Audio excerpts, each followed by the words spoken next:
recently you had a review call with our team.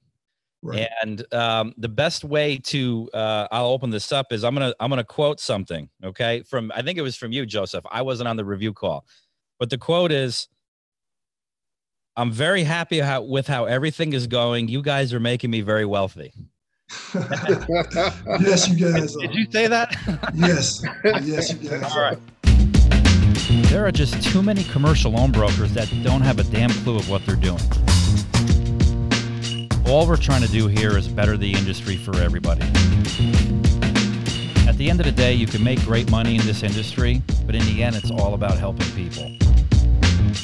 You know, people always say, Kris, how can I be a successful broker? It's two words, hard work and dedication. If you don't like talking to people, you probably shouldn't be in this business. Hey, everybody, welcome back to Entrepreneurs in Finance, where we explore the daily lives of CCTG graduates, lenders, and everybody else in between. And welcome to the first ever stand-up episode. We're trying a little new format here where I'm standing up, feel a little more comfortable. So a little different format, but we're going to roll with it. But I am very excited to interview the gentleman that you see on the screen here. Let me welcome Joseph, Larry, and Todd of BT84 Commercial Capital and Business Solutions. Hey, guys. Hey, Kris, how's it going? Hey, Kris, how's everything going? Everything's going good. You know, I think this is the first ever time that I've actually interviewed three people at once. I've interviewed two as part of it, but this will be the first time I've interviewed three. So this should be interesting. So before I get started, let me just have you guys introduce yourselves and your role with the company, so our viewers get an idea of who you are. And you don't have to get into background yet, but just kind of your role in the company. So, Joseph, you want to start? Most definitely. I'm Dr. Joseph Trail. I'm one of the partners of the organization. I have a PhD in finance, so my whole role is to lead the day-to-day operations based on my expertise in finance. All right. Welcome, Joseph. How about we go to Larry? Yes, Larry Jackson here. I'm also a partner in BT84. I'm a small business owner. I own veteran service disabled business. We specialize in medical devices and IT support for federal agencies. Okay. All right. And last but not least, Todd, you want to introduce yourself? Yes, sir. I'm attorney Todd Johnson. I'm also a partner in BT84. Business Solutions, and also I'm the general counsel and attorney for the organization. Okay. All right. We brought out the big guns. We brought out the big guns on this interview. All right. Well, gentlemen, welcome. I'm going to start off with something, and I hope you don't mind me saying this, but you recently, so first off, you, all of you, I assume, so, you know, have taken the online format of our training, correct? Yes. Okay. And that was February of 2021. Is that correct? Yes. Okay. Right during the ice storm here in Texas. Okay. All right. All right. And just so because our viewers always ask this question, but you guys purchased what package? Legacy package. All right. So recently you had a review call with our team. Right. And the best way to I'll open this up is I'm gonna quote something, okay? From I think it was from you, Joseph. I wasn't on the review call, but the quote is, "I'm very happy with how everything is going. You guys are making me very wealthy." Yes, you guys are. Did you say that? Yes. Yes, you guys All are. right. So that's a good place to start. But no, in all seriousness, tell me what life was like, and maybe some of you can jump in from your own perspectives. But first of all, I got a great question. I just popping off the top of my head. Todd, you're the attorney for the company.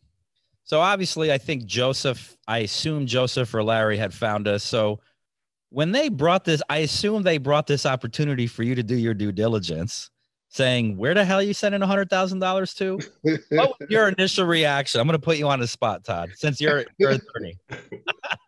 At first, I didn't understand because I'm in the legal world. Yeah. So that's all I understood. Right. We started the organization earlier. And we had a couple other ideas or businesses that we was attempting to do. Right. And then we pivoted, you know, because of COVID. Right.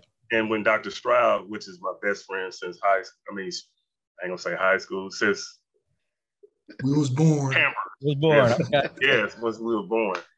And I didn't understand it. And I always wanted to understand how money worked. And I say, okay, I trusted, and the rest is history. I've been learning so much from the legal world into the finance world. So I'm super excited. But when you brought this opportunity, I mean, right? Because everybody, it's good to have especially if a legal partner's part of your team. And I do with just stuff in my business ventures. But when you first encountered this opportunity, were you skeptical at first? Oh, of course. For sure. Yeah. Yeah. Always did my due diligence, but we talked and discussed it as a group, and we voted on it, and we decided to go ahead with it. Okay. All right. Easy enough. So tell me what life was like, maybe for each of you, since we have three of you. What was life like before CCTG? And Joseph, I understand you have a PhD in finance, which is fascinating to me. But what was life before this? We'll start with you, Joseph. Well, I like to start from the beginning. I grew up with these guys. We grew up in Monroe, Louisiana, which we wasn't the richest people in the world, but we had each other. And we all joined the military for various reasons. I joined the military, go to school, retired after 20 years, got a PhD out the deal. So I never paid for class. And prior to this, I was an investment consultant at Fidelity Investments. I did that for 15 years. And in 2000, up until last year, in 2019, every year we go back home to our high school homecoming. And we was up there. Well, I was up there just drinking and thinking. Okay, all right. And I heard this loud argument between Todd and our other business partner, Marcus Turner. And the conversation was, well, why can't people from this neighborhood get together and form a company? Mm-hmm. So Marcus dragged me into the conversation, and then they dragged Larry into the conversation. The first thing I said, time out. I'm looking at a lawyer. I'm looking at an IT professional. Mark is on his own contracting business, so I'm looking at operation management. I said, I can count to 1 to 10, so I can count money a little bit. So that's how this started. It's just at that function, at our annual high school homecoming festivities, that we decided to form a company. Not only benefit us personally, but to benefit our communities going forward. Mm-hmm. And so we had the conversation. I decided to want to take the lead on it. Me and my wife got together and saved at least 2 years of my salary through Fidelity. And then right before I joined the class, Fidelity offered me a retirement package. Wow. So that turned to like 3 years of salary through Fidelity, and it allowed me to hop in here full time. Wow, that's good timing then. Perfect timing, it seems. Perfect time, yes. Right, yes. Kind of all of you came together. Okay, all right. And so I didn't know that backstory. So all of you kind of grew up in the same town. Yes. Same community. And you kind of all came. Whereabouts in Louisiana? Monroe, Louisiana. Home of Delta Airlines. That's where Delta Airlines originated from. And where? How? Give me perspective. How far is that from like New Orleans?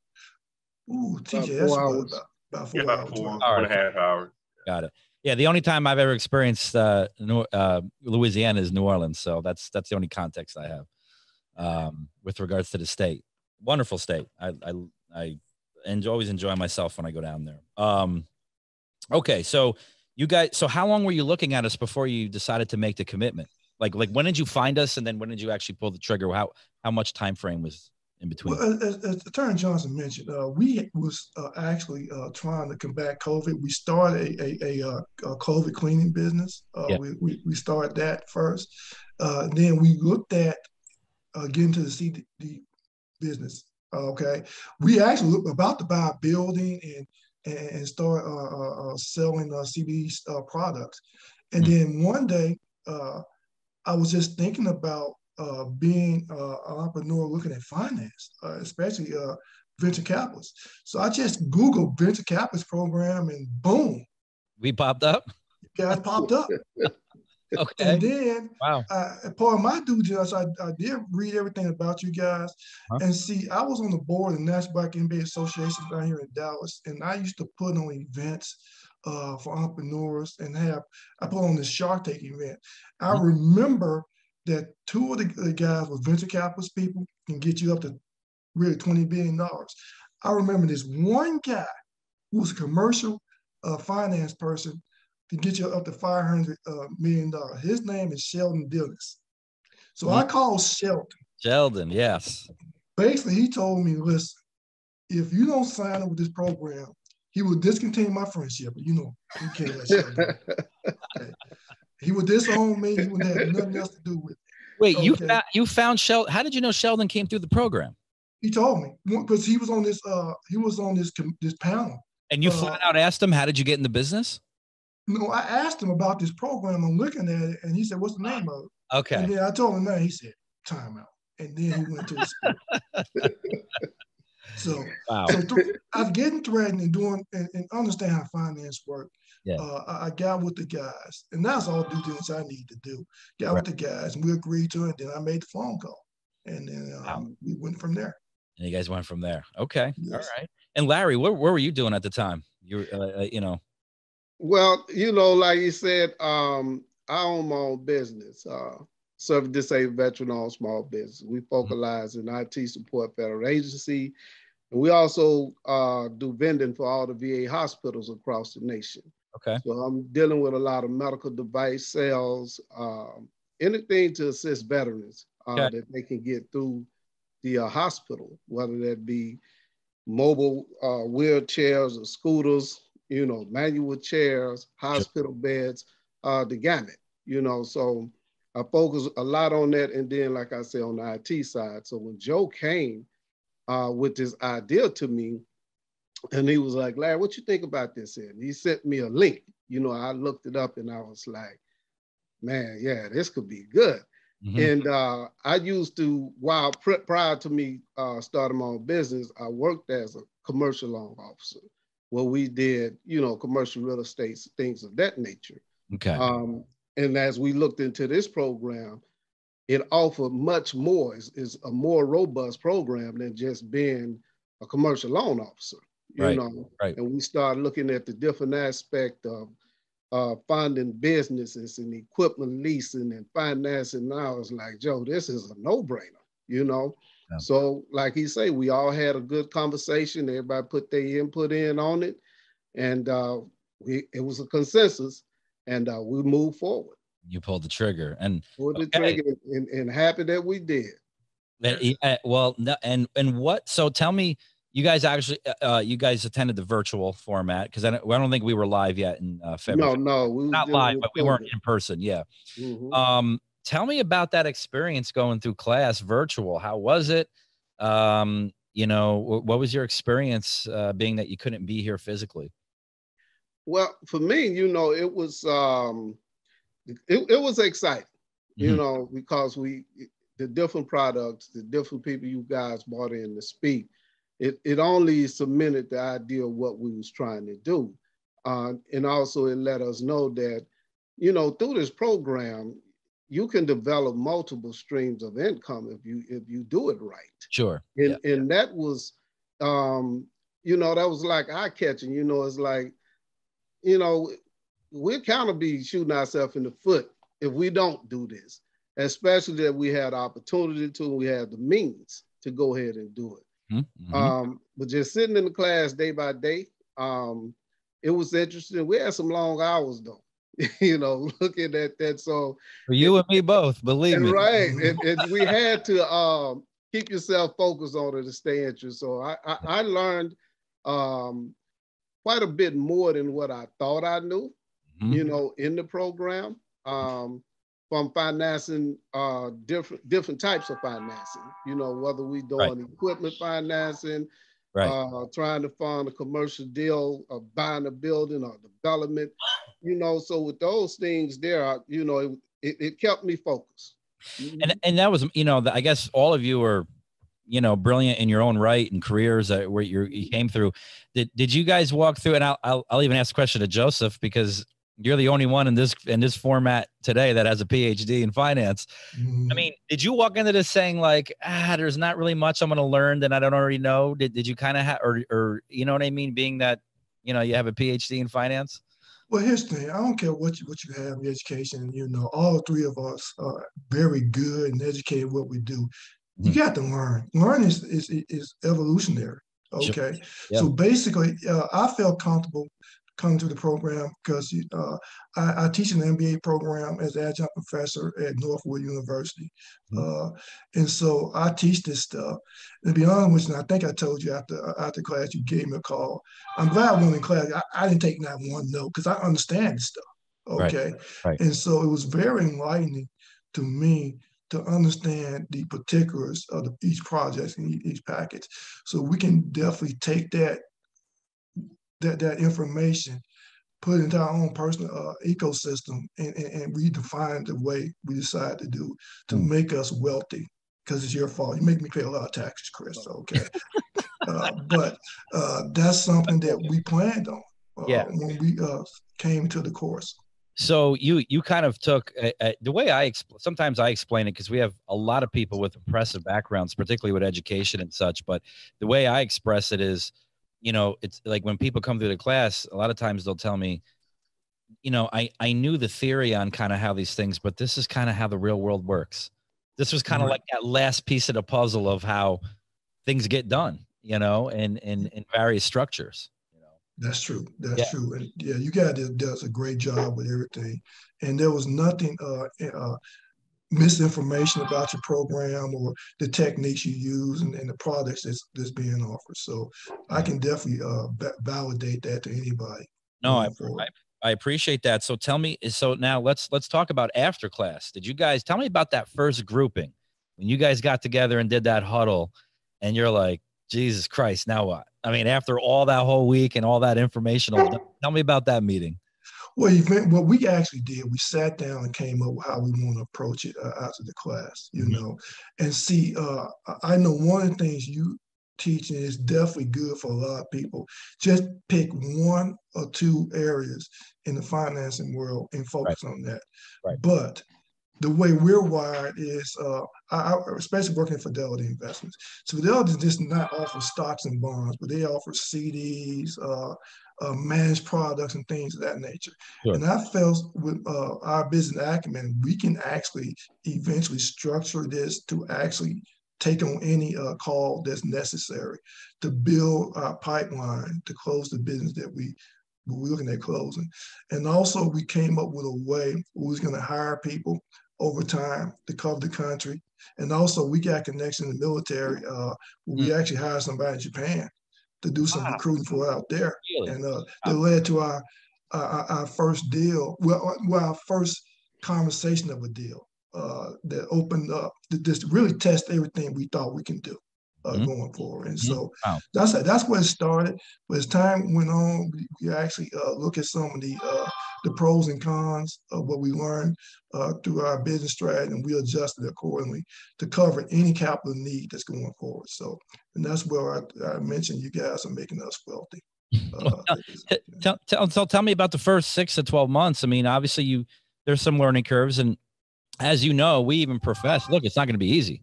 I mean, there's going to be some curveballs thrown at you, and you're going to have to adjust, and you have to account for that. But the point is that you adjust for it and you move on and continue on with the objective. But tell me about that first 6 to 12 months in terms of what did that look like for you all? Most definitely. Here's the thing. One thing I always teach my students is this: in order to be successful in business and life, you got to be creative and have ingenuity.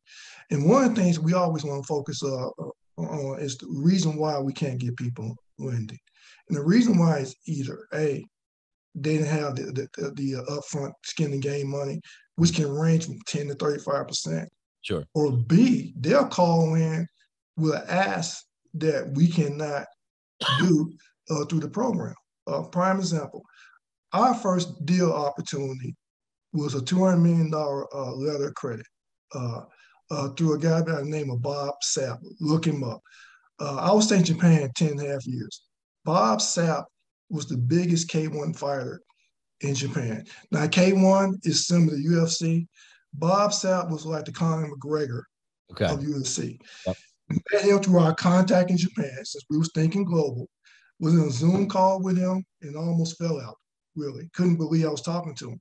And basically what Bob was looking at was having the ability to actually, he had this oil and gas company where he was trying to export oil and gas out of Guinea and Africa and move it over in the Asian market and trade it on the Asian stock exchange.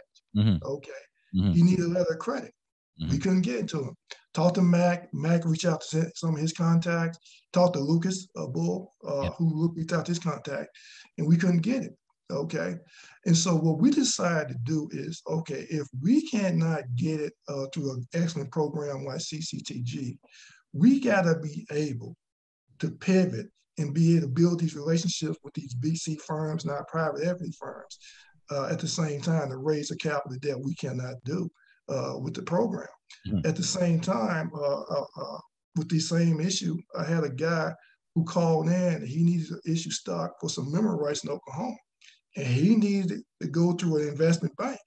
Okay, and so did my Google research, found a company called Castle Placement, sent that deal over to him, and I started sending those other deals like that over to them. And I met with the banker in Dallas and sat down with him. I was talking about this Hollywood producer movie deal. They need $35 million to produce like 6 movies. And he asked me to join their company. So now I'm an independent contractor with Castle Placement as an investment banker. So now we can actually issue private stock to people who want to go that route, eventually IPO them and things of that nature. So it allowed us to look at ourselves, look at our process, and fix the problem we couldn't fix, okay? And be able to expand our business model differently, where we can do commercial lending, we can do private equity and VC funding, and also we can actually go through an investment bank and raise capital that way through accredited institutional investors. Wow. Okay. Yeah. So you kind of adjusted your model along the way. Yes. Based on some of the stuff you were seeing out there in the market. Yes. We try to fix every problem, you know, and right. And that's the way we actually came about changing our model. Got it. Okay. All right.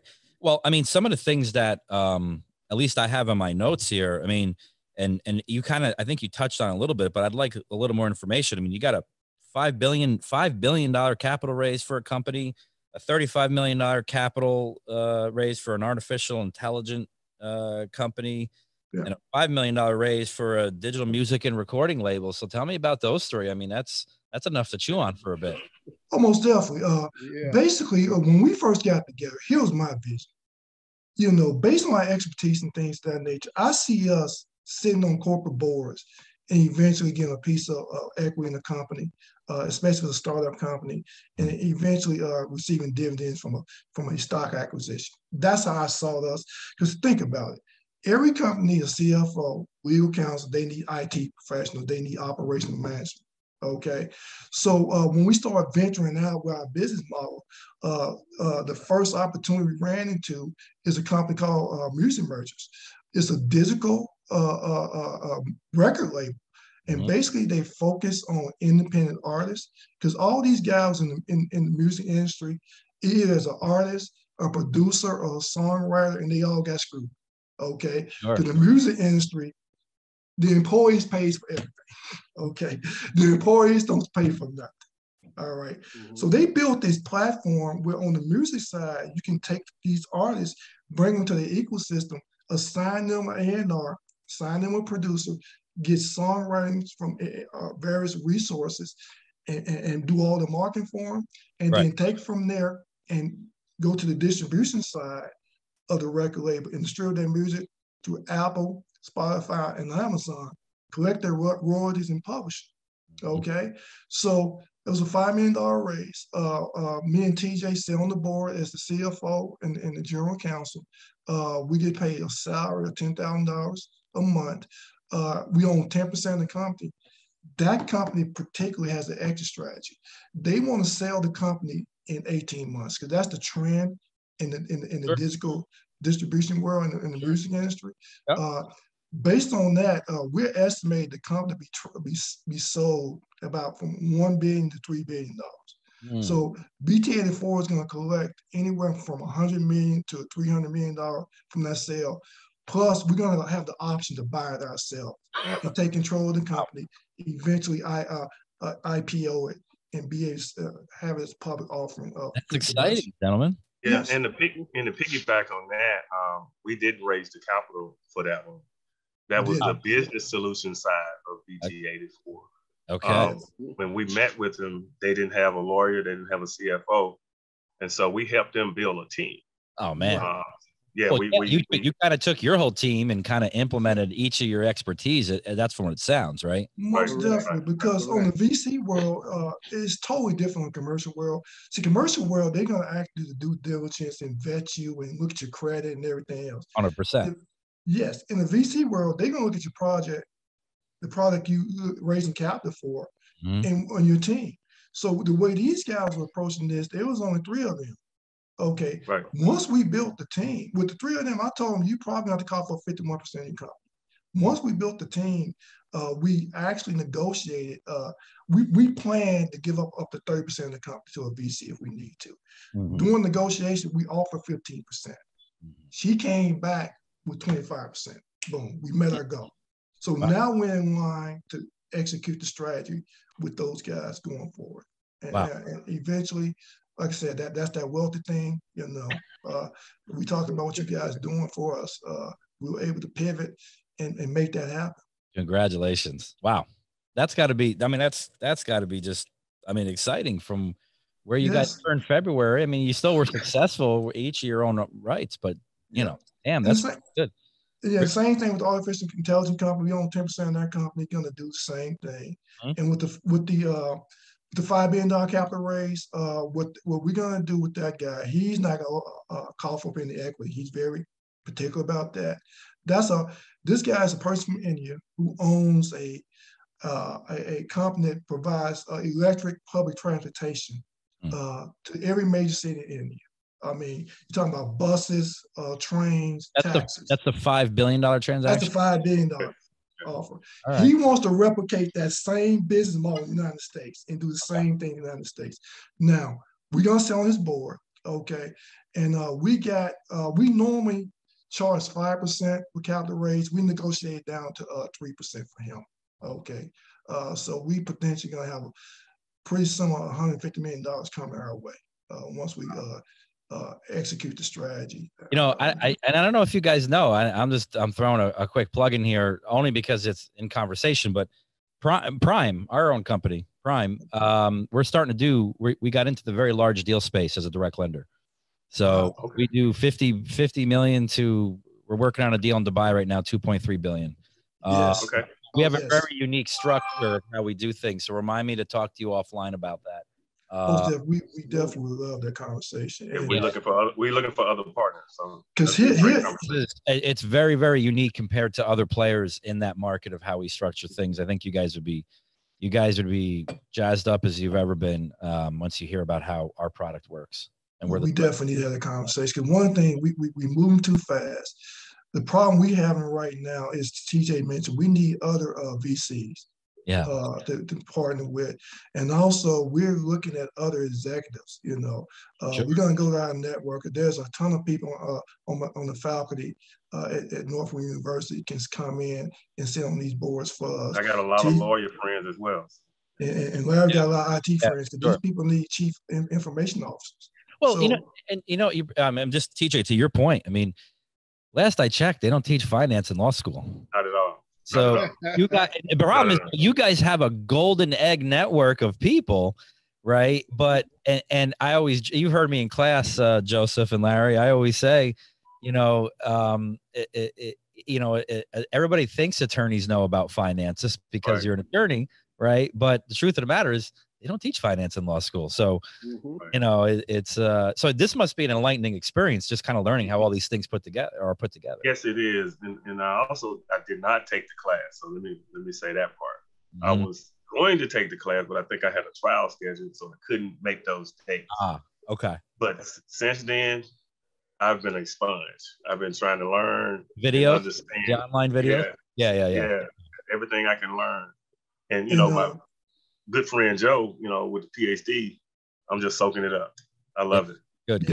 Here's the thing: when he gets excited, it makes me excited, because he had the opportunity to have lunch with our VC, because he's from Shreveport, and that's what his legal practice is. And TJ, tell him the transaction she showed you, just to give people a sense how VCs operate. Right.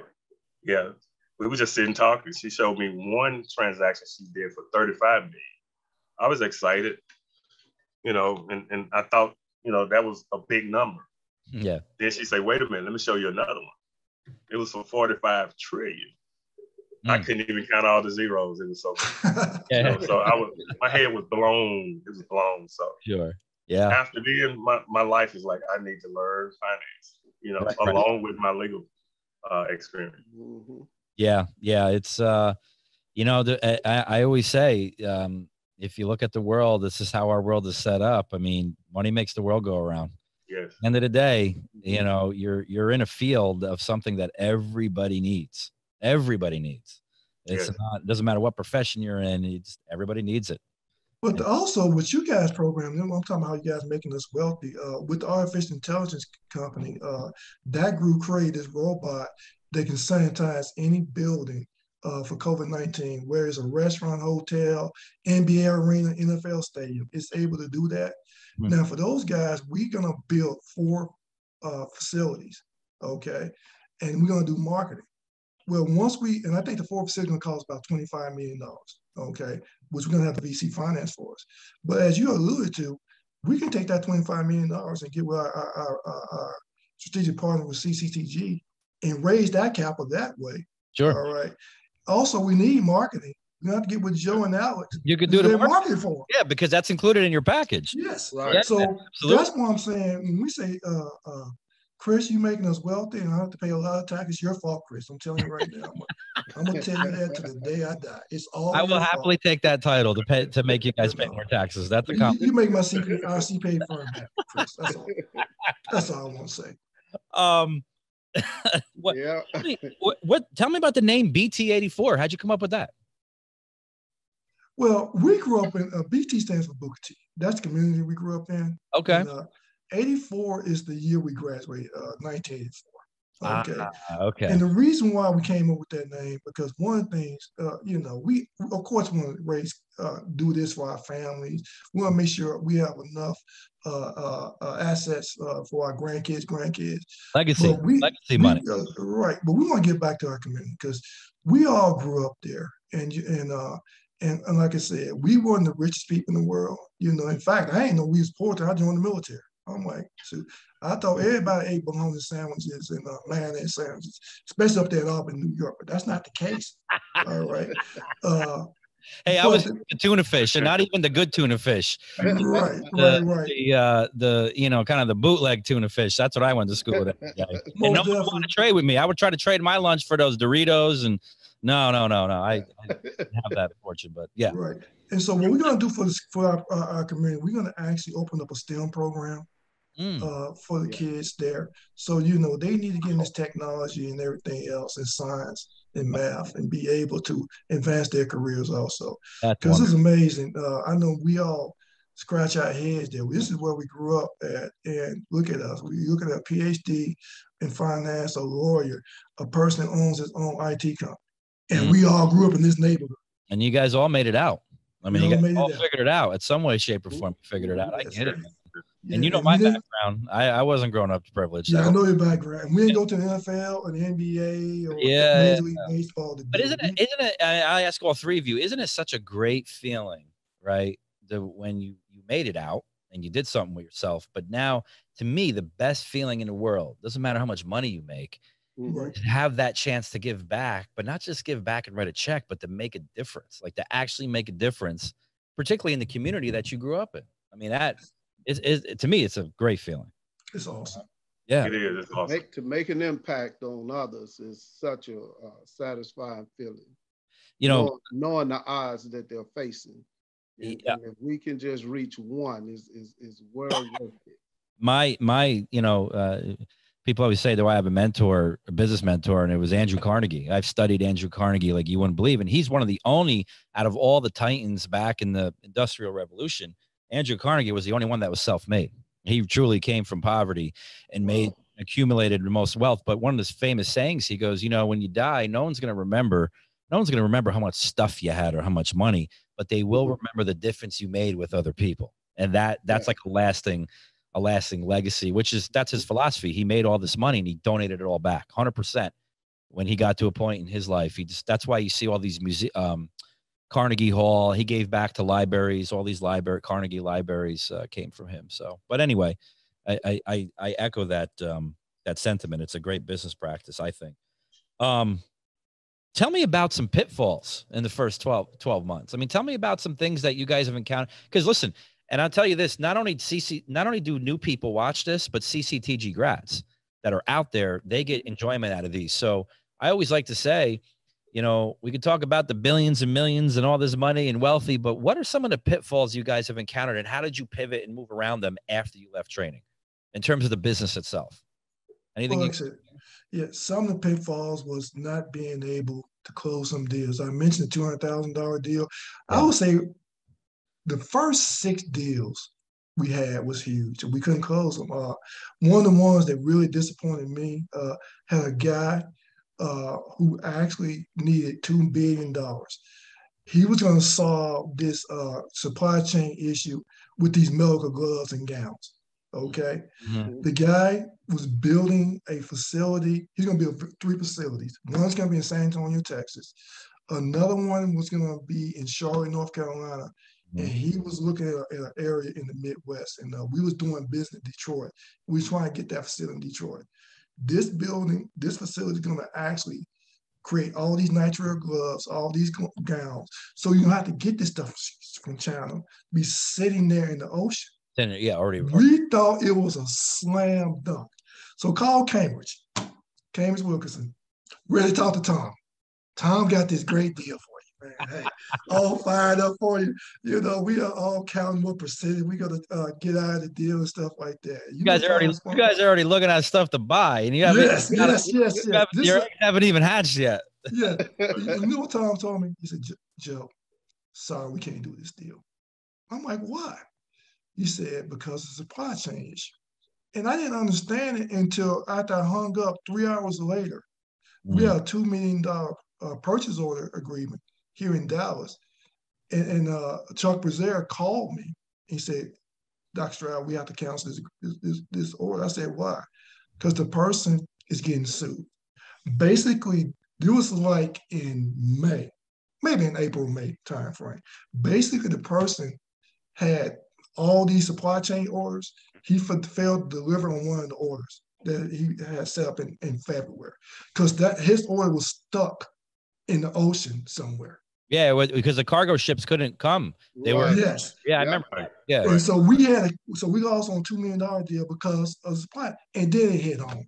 So I called Tom and apologized to him. Now I get the story, but Kris, that $2 million, man, we will have that deal quick. It hurts. Yeah, I've been there and done that. It hurts, man. Yeah, you know what? You get thick skin. You do. I mean, as time will go on, which I'm sure you've already kind of got a little base now. I mean, you know, it won't hurt as much, but I get it. Yeah. I've been many times. But it was motivation to pivot and come up with creative ways to getting the funding for a person like him. And actually, the guy got the funding from a Swiss bank.